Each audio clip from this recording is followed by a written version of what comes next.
in education and its ability to empower. And I want to thank those that are committed to continuing to empower our younger generations. Thank you. Because for the Stein, education is a life process that has always, that we have always valued and honored.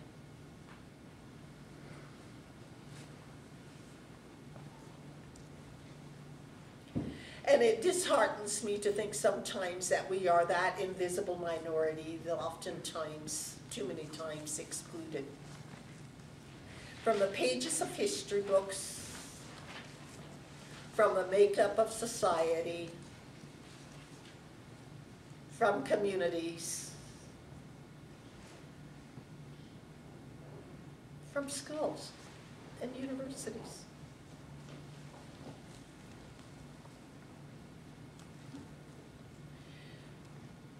In looking at our indigenous systems, we had traditional innovative teaching strategies that can be called today the open classroom or the open school. Children did not have any vacation. We didn't have summer vacations. Maybe they did if they had to go to ceremony, but that was still a continuing process. And their schools, for us as Plains Indians, were often conducted as they moved from one part of the plains to the other. Or in a teepee that was pitched in a far different place than where it stood the day or two before. We were familiar with something called team teaching,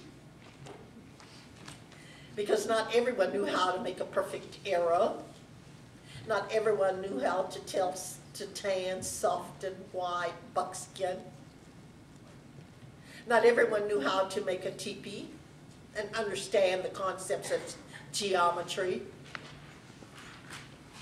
Not everyone knew how to go out and kill a bison to bring back to the encampment to feed the people for another day. And so they collaborated in team teaching. They excelled at individualized instruction,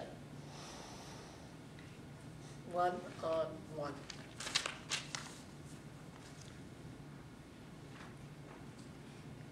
And their curriculum consisted of philosophy, history, language, geography, biology and sciences, math and geometry, and bachelor survival courses too. The men had to learn how to take care of themselves and sew their moccasins if they went out on a hunt or an expedition of some kind. They had to know how to cook for themselves.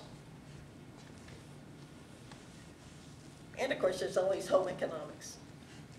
Because for us, the home is very important. It is the most sacred, the happiest, the most secure of all places on earth. And the woman owned that home. And she was familiar with what we might call home economics. We believed in something called the concept of interdependence. We knew that everything in this world was related to every other thing, because we're made up of the same four basic elements. Water.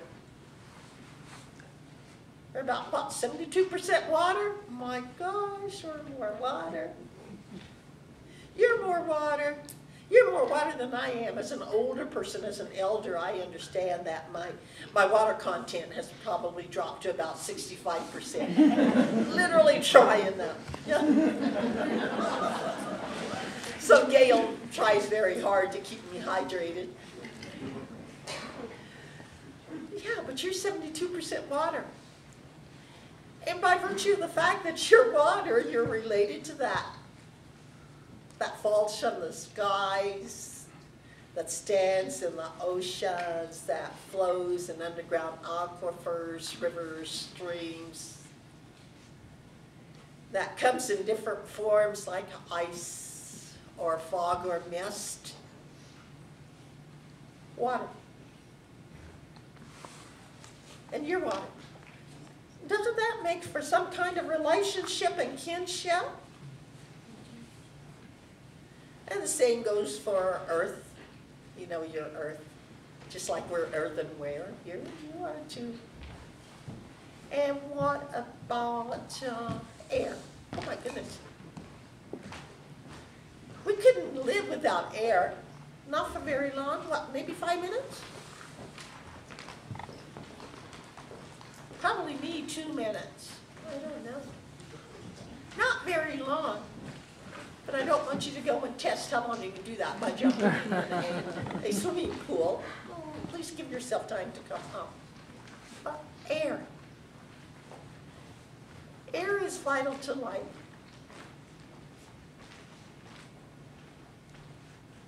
And air is also connected to breathing, and breath is connected to life. But breath is also connected to speaking, to song, one of the great cycles of life. Without air, and that pressure from our lungs vibrating the vocal cords, there would be no sound or language. There would be no song. There would be no verbal prayer. We would live in a world devoid of sound. We would live without air, devoid of sound. And there is air within you, because if you didn't have the air in those lungs, they would be collapsing about right now. So we're all related, and our elders knew that. They knew that we lived in this interdependent world, and that's what they taught. Sophisticated philosophy that they knew by observing year after year after year throughout time. So they say we live in a relational world, an interdependent world in which we live in oceans of relations. We're water, we're earth, we're air, we're fire, so is everything else, and so we're related. But not just as humans, we're related to everything else. The four-leggeds, those that fly, those that crawl, those that stand rooted in the earth.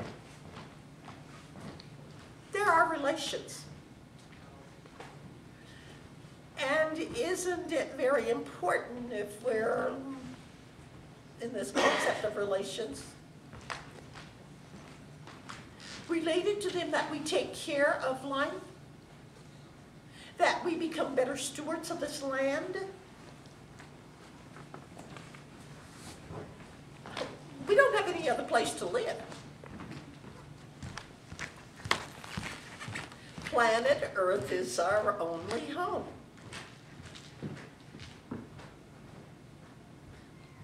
So I think it behooves us to take care of it, to teach our children to take care of it too. And this interdependent world in which we live is also characterized by mutuality and reciprocity.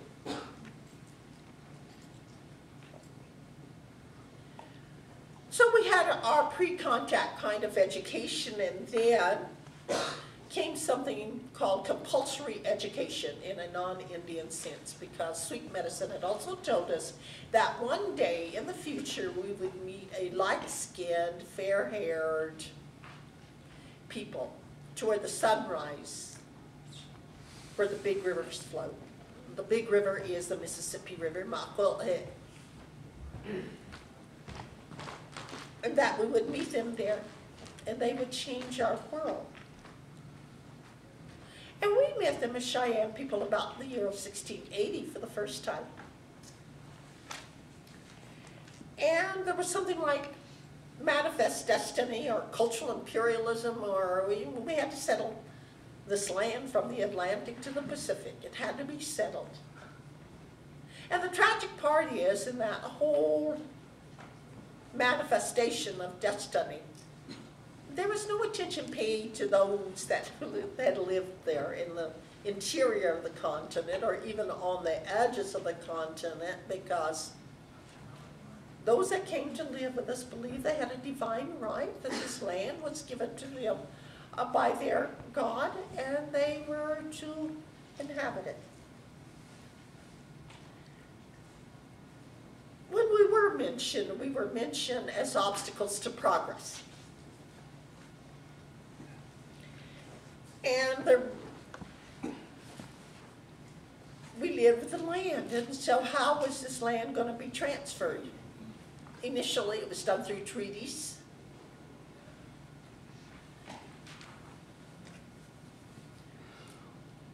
History books usually say 400. Senator Daniel Inouye says 800. And about 400 of them lie in the archives someplace just gathering dust. But about 371 of them were ratified by the new United States Senate. Okay, it's new. By the Senate. That body of our government that still ratifies treaties. And there's a treaty clause in the Constitution of this United States that the treaties are the supreme law of the land. It does not exclude Indian treaties. So we have these treaties, about 371 of them that are ratified, 400 estimate, 400 that lie in archives. And in over 100 of those treaties was an educational provision which required children that were male and female between the ages of 6 and 16 to attend school. And the government promised to provide one schoolhouse for every 30 children and one teacher to be provided for every schoolhouse. And that this provision was to be in effect for no less than 20 years, usually. That was the content. There was no date of termination. So it's still in effect. Not being fulfilled, but, and right now, with the kinds of regulations being set down by the Department of Education governing financial aid, I think we are once more being subjected to financial aid termination for our students who rely so much upon federal assistance and Pell Grants.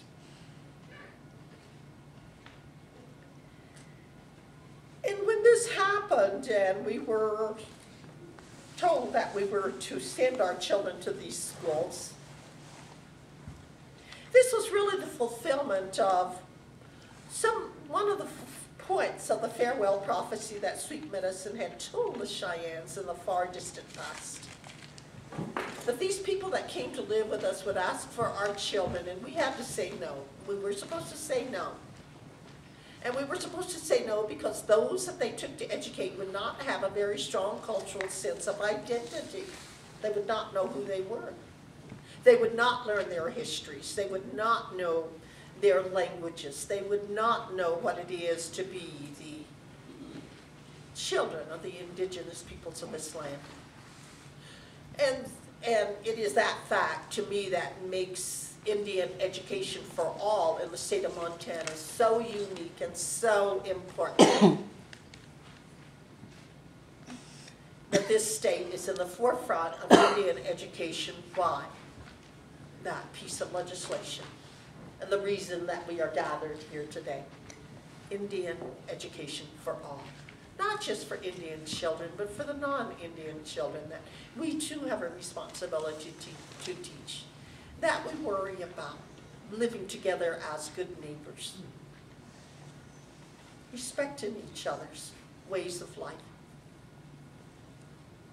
Recognizing their kinship and relationship to one another.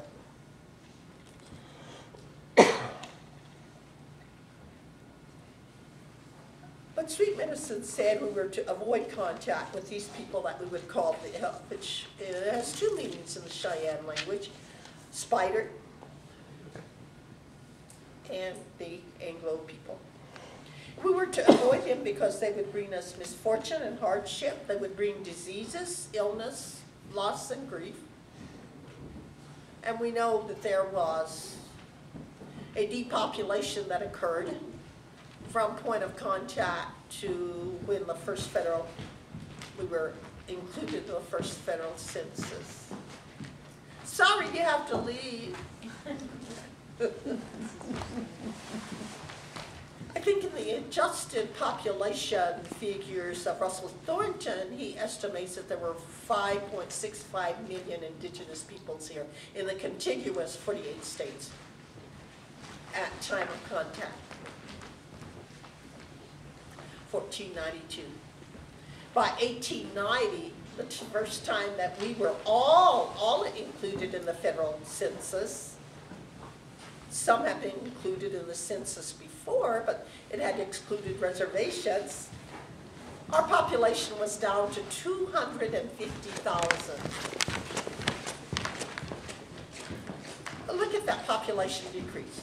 250,000 to 5.65 million.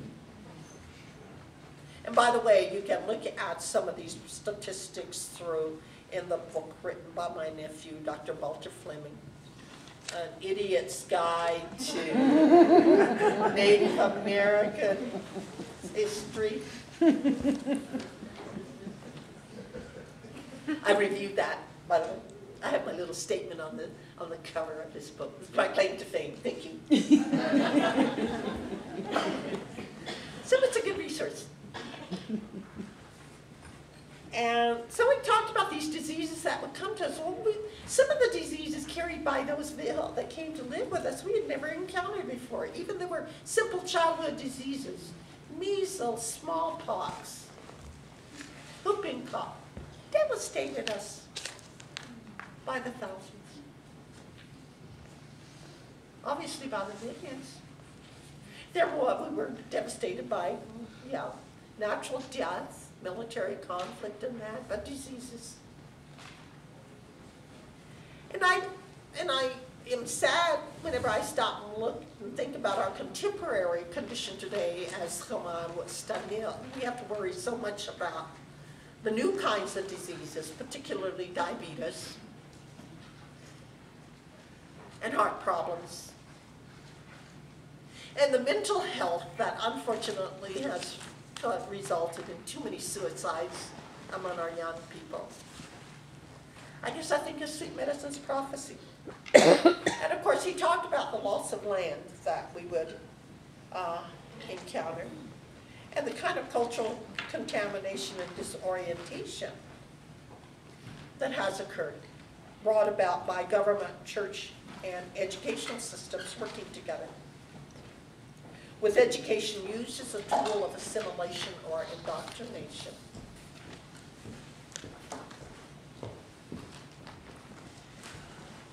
And so, however, always looking at tomorrow with some sense of hope. Sweet medicine said that we would endure as a people as long as we kept our sacred tribal objects in that, as long as we remembered him and his teachings. Education is vitally important.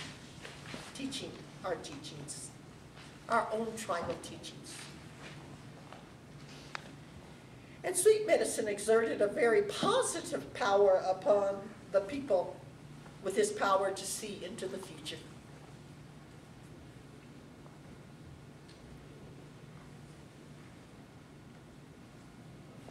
And so,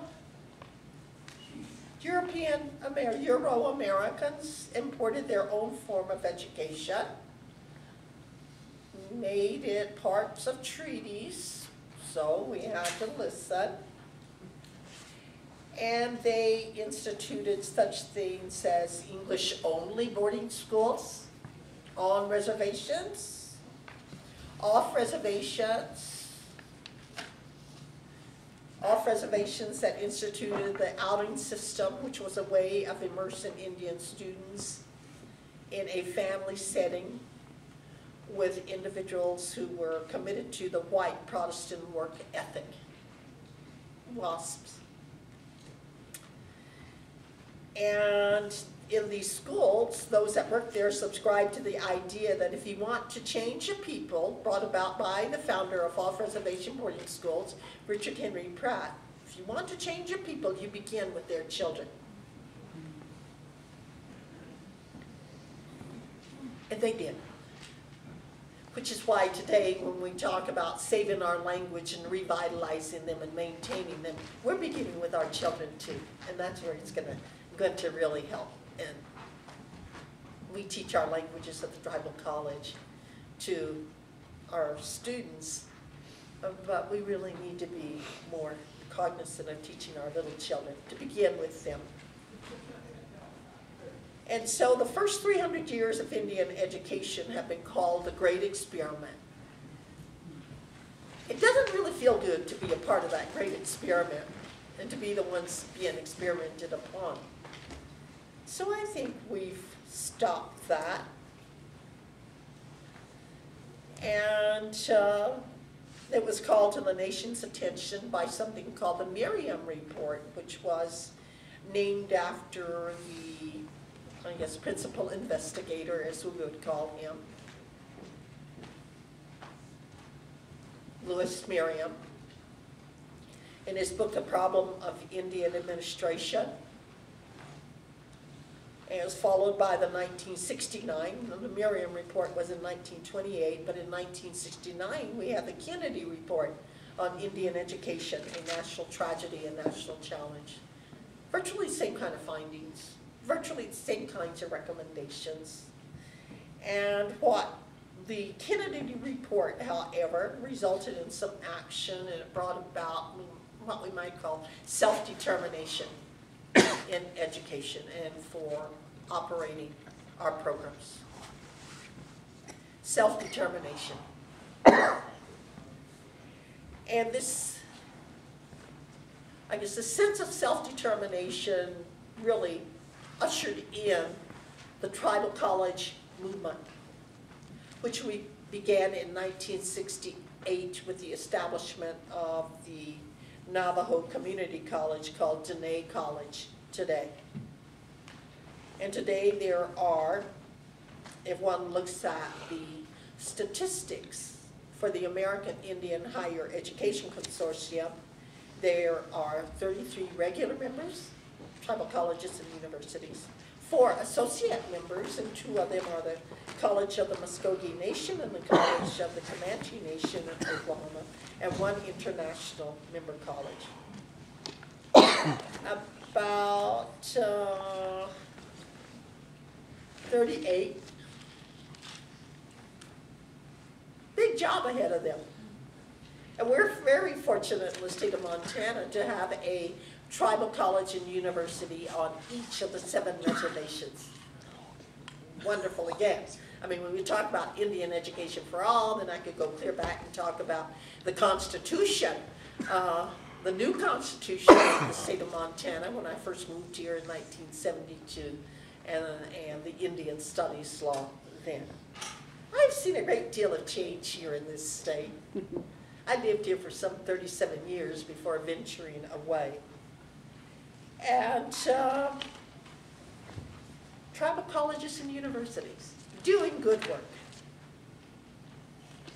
And when what I've shared with you, I guess, is just a long roundabout history of the Indian education.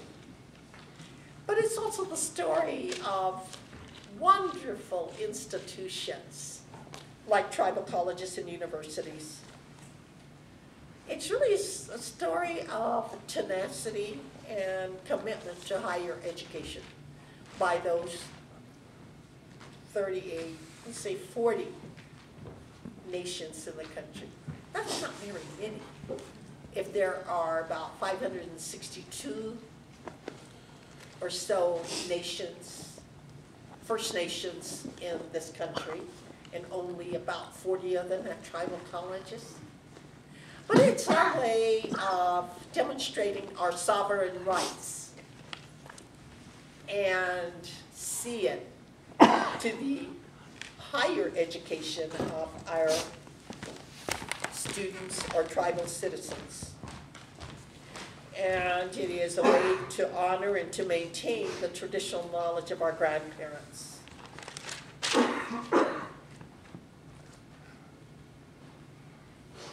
Wonderful institutions. But only about 40 of them in round numbers. And I am about trying to build one. And our biggest challenge and that we look at is that we rely upon funding solely from our tribe for now. Can't be any other way. There's no money for us as developing institutions. So for 4 years, maybe 5 years, I've been in Oklahoma, brick by brick, being a bricklayer. Brick by brick, building that little college, a small college, but so important to our tribes. For us, education is the promise of tomorrow. And these tribal colleges and universities are the academic bridge of continuity between our past and our future.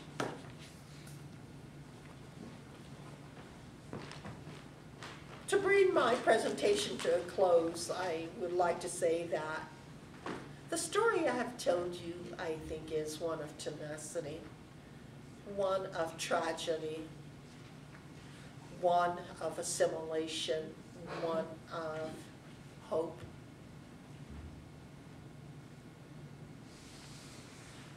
But we survived the cultural trauma imposed by the off-reservation boarding school experiences and even, I would say, the public school experience.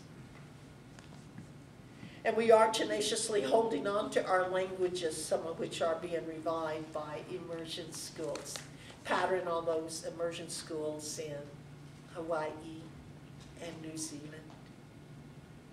The kind of immersion school that exists on the Blackfeet Reservation, Darrell Kemp School, and the other kind of initiatives within the state. And today, while we number around 2.5 million only, we're back up, it is still an incredibly exciting time to be alive as a people of continuing cultural strength who have always believed and still believed in education. So that's a very brief history. It's my story for you today. And I thank you for listening to an old woman. An old woman who has labored long in the trenches of Indian education. Nearly half my lifetime. And I'm 78 years old. Not time for me to go into retirement. It's still time for me to stand beside Jioanna and say, I'll try. I want to thank you today. Be careful when you walk. Remember you're made of water and of earth and air and fire, and that makes you related to everything in this beautiful planet Earth.